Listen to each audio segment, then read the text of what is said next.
There's a lot of debate across the South about whether to take down the Confederate flag following the killing of 9 black church members at the hands of a white man. Today, the flag still flies high outside of the state building in South Carolina's capital.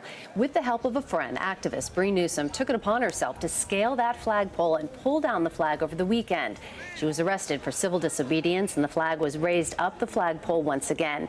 Bree Newsome and James Tyson join us on set right now. Thanks so much for being here. Thanks for having us. So I imagine the adrenaline had to be pumping when you're climbing that pool, you're at the base, taking pictures. What was going through your head?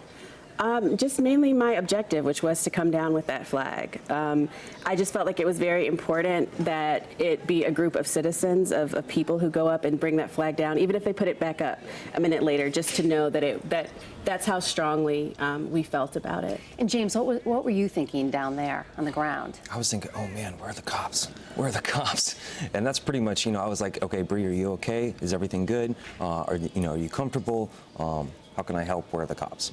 So I find it fascinating that you both met just a week ago. So it seems like you've really bonded now for life after this experience. Yeah, that's a pretty bonding experience, going to jail together. That'll bring you together. But you met with a group of people before, and you decided that you were going to be the one to climb, you were going to be the one to be down at the base. How did you decide that you were the one? Well, we went around the room just to see, first of all, who could put themselves in that position where they could potentially get arrested.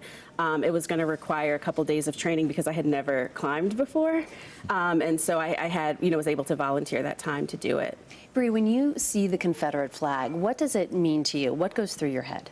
Well, to me, it's a symbol of white supremacy. It's a symbol of hatred, of racial terror. I mean, that's what it has meant for my people in the South. That's where all of my ancestors came from, was South Carolina and North Carolina. And for us, it has been a symbol of the Ku Klux Klan.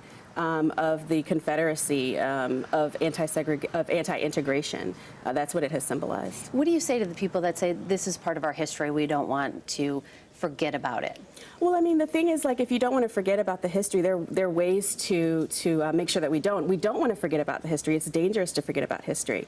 But there's a difference between having something like the Confederate flag in a museum where people are learning about history and having it flying over a state capitol where you have the government essentially endorsing a symbol of hate.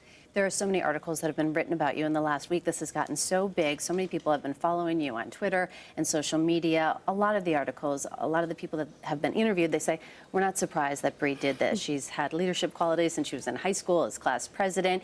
Now that you have this platform, do you see yourself taking on a bigger leadership role? Do you see yourself doing something more?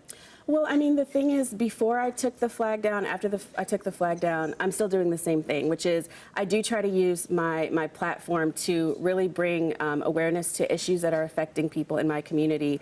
Day in and day out, I'm organizing in my community. We have a real issue with child poverty in Charlotte-Mecklenburg. That's one of the main things that I'm trying to tackle, and so I plan to continue that work. So you're both from Charlotte, North Carolina. You crossed state lines to do this. Why do you think it's still in South Carolina, James? Why is it still in South Carolina? Institutionalized racism over time, quite frankly. I mean, the flag went up in the 60s as a direct rebuttal against the civil rights movement. And here we are living with it still today. It's almost shocking. It's horrifying. If there was one message that you could send out to try to repair race relations today, what is it?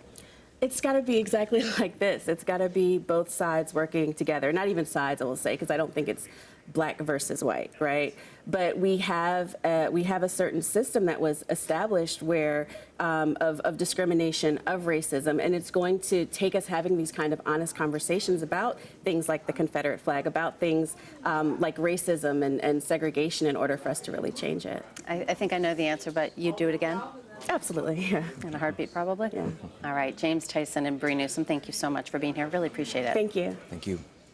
And if you're running out the door, no problem. You can watch CBSN on the go for 24/7 access to breaking news. Find us on the all-new CBS News mobile app. You can download it for free on the App Store or Google Play.